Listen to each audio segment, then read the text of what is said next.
बहुत ही कोई अच्छे लेवल पे आएंगे, लेकिन जिस तरह का पहले मामलात थे ना, उस तरह भी नहीं वो रहेंगे। हाँ, जो मामलात पहले थे जी, जी। उस तरह के मामलात नहीं है। अब कंपैरेटिवली थोड़ी सी बेहतरी हो सकती है, क्योंकि हमारे सर पास सर अगर जी माजरत जी जी आपकी जी बात कर दी सर, लेकिन जो मोदी का अपना अंदाज है, जिस तरह से अभी देखें जो बिहार में इन्होंने इंतखाबी मुहिम में वो किया, वहां पे जलसा किया, उसमें मोदी साहब ने अल्फाज क्या इस्तेमाल किए, नाज़रीन आप भी सुनिएगा, सर आप भी सुनिएगा, कि उसने कहा कि हमारा ख्याल है हम पाकिस्तान को भूखों मारेंगे, उनके पास अनाज नहीं देंगे, लेकिन हमें पता चला कि उनके पास चूड़ियां भी नहीं, उनको चूड़ियां पहनाएंगे। तो ये इस तरह का बयानिया देखें, ये तो वही बात मैंने शुरू में जैसा कि अर्ज की कि वो पाकिस्तान मुखालिफ बयानिए पर ही इलेक्शन जीता जाता है, और जब इतनी इंतहा पसंदी पर बात करते हैं तो फिर हम ये कैसे तवक्को कर सकते हैं कि पाकिस्तान के साथ वो हालात बेहतर करने कि अभी देखें ना उनके जो सूरमे, वो सूरमे जो जिनको ये पद्मा श्री या पता नहीं कौन कौन से अवार्ड्स देते हैं, जो पाकिस्तान में आके जूते खा के फिर फंटास्टिक चाय का नारा लगा के वापस जाते हैं, जिनको हम जज्बा खैर सगाली के तहत वापस भिजवा देते हैं कि जाओ क्या याद करोगे, ये पाकिस्तान का बड़ापन है। तो वो छोटेपन रखने वाले, छोटी जहनियत, छोटी सोच रखने वाले, वो किस तरह से अच्छाई दिखा सकते हैं? देखिए, इसमें सबसे पहली तो एक जो पिछले कुछ साल से एक इंटरनेशनली एक ट्रेंड चल रहा था, वो ट्रंप आ गया, फिर उसके बाद ये मोदी आ गया, इस तरह के जो अग्रेसिव किस्म के लोग थे, वो इसमें हुकूमत में आ रहे थे। अब वो ट्रेंड खत्म। ट्रंप भी आपको पता है, वो भी, उसको भी सजा हो गई है, पता नहीं जीतता है नहीं जीतता, क्या उनका सूरत हाल उनकी होती है। वो तो अभी अपील करेंगे तो फिर मोदी की नैया डूब गई है। जो 400 पार जिस तरह बता रहे हैं, ये जो बड़े बड़े नारे लगाता था, अब उसको एक बात समझ आ गई है कि कोई भी स्टेप लेगा लोकसभा में उसकी पन पत उतार दी जाएगी। और इसमें चाहे पाकिस्तान से ताल्लुक हो, कौन मतलब किस हमसाये के साथ उसका ताल्लुक हो, चाहे चाइना के साथ आप देख लें, वहां उसका कोई अच्छा ताल्लुक नहीं है, पाकिस्तान के साथ देख लें, पाकिस्तान के साथ कोई अच्छा ताल्लुक नहीं है। बदमाशी से सिस्टम नहीं चल सकता। दुनिया ने पिछले 4 5 6 साल में ये चीज़ ऑब्जर्व कर ली है, दुनिया के लोगों ने, कि भाई अब जो जियो और जीने दो। हम नहीं कहते कि मोदी यहाँ पर आके सब कुछ करे, भाई हमें भी जीने दे, खुद भी जिए।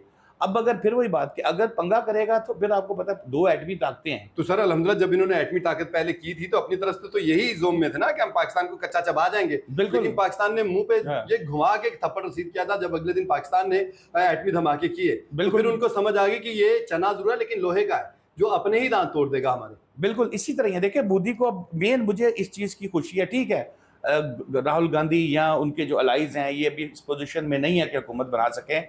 हुकूमत तो जाहिर है मोदी ने ही बनानी है, लेकिन एक होता है कि वो 300 से ज्यादा सीटें लेना या 400 पार वाली सीटें लेना, और फिर बदमाशी है ना, फिर तो जो मर्जी करे।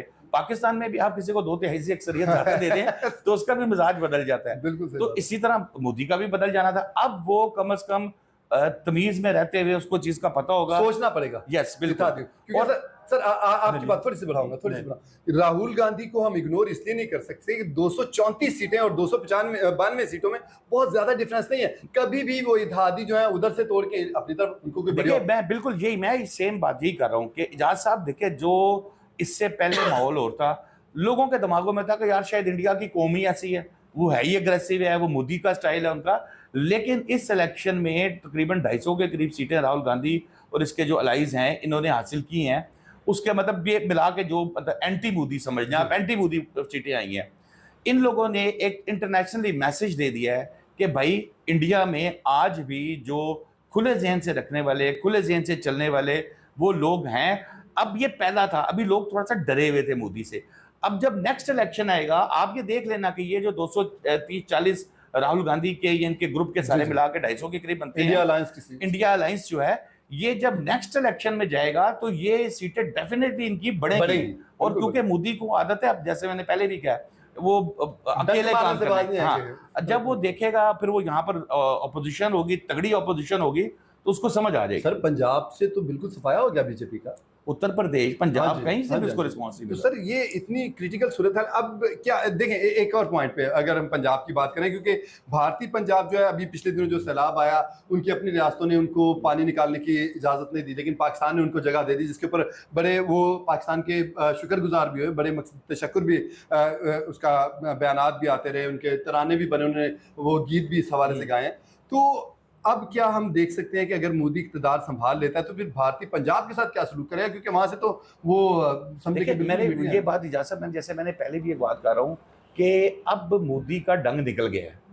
एक तगड़ी अपोजिशन लोकसभा में बैठी है, जिसके बाद चाहे अब वो पंजाब हो या यूपी हो या बाकी के जो जहाँ से उसको वोट नहीं पड़े, यकीनन अगर वो 400 के करीब वोट ले लेता या इससे ऊपर 300 से ऊपर वोट ले लेता अपना ये इंडिपेंडेंटली, तो तब सिचुएशन डिफरेंट होती। अब उसकी वो बदमाशी नहीं रहेगी। अच्छा, अब तो अच्छा एक छोटी सी बात, क्योंकि मेरे ख्याल में हमें वाइंड अप की तरफ बढ़ना होगा बिल्कुल। सर। अब हम इस बात से कहता नजर आ जाते हैं, हम थोड़ा हटते हैं, अब थोड़ा पॉलिसी वाइज बात कर लेते हैं ना। हुकूमत बना ली, मोदी ने बना ही ली, समझे, बिल्कुल, बन गया। बर्तरी में तो हासिल कर ही लिया उन्होंने। 8 जून के बाद जब वजारत उज़्मा संभाल लेंगे तो हम, क्योंकि अगर देखते हैं हमसायों के साथ ताल्लुकात अच्छे हों तो यकीनन बेहतरी होती है सबके लिए। तो क्या हमारी तजारती राहें खुलेंगी, तिजारत शुरू हो सकती है, या वो करने के मूड में आ सकते हैं? क्योंकि हमारे, अगर हम ज़ाती तौर पे मियाँ बरादरान की बात करें तो शरीफ बरादरान के ताल्लुकात मोदी साहब के साथ माजी में भी बेहतर रहे हैं और अभी भी हो सकता है कुछ बेहतरी आए। देखिए, अब मोदी, मैं आपको बताऊं, मुझे इस चीज़ का फिलहाल कोई मुस्तकबिल करीब में चांस नज़र नहीं आ रहा कि मोदी इलेक्शन में वो कामयाबी हासिल नहीं कर सका उस लेवल की जो वो चाह रहा था।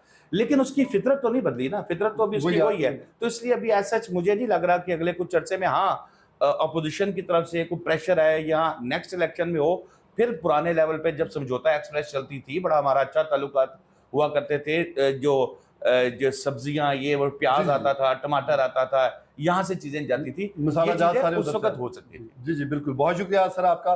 नाज़रीन, 8 जून करीब ही है और मोदी साहब जो हैं वो खैर से वज़ारत उज़्मा का मनसब संभाल लेंगे, लेकिन देखते हैं उनकी चाय वाली सोच चेंज होती है या नहीं।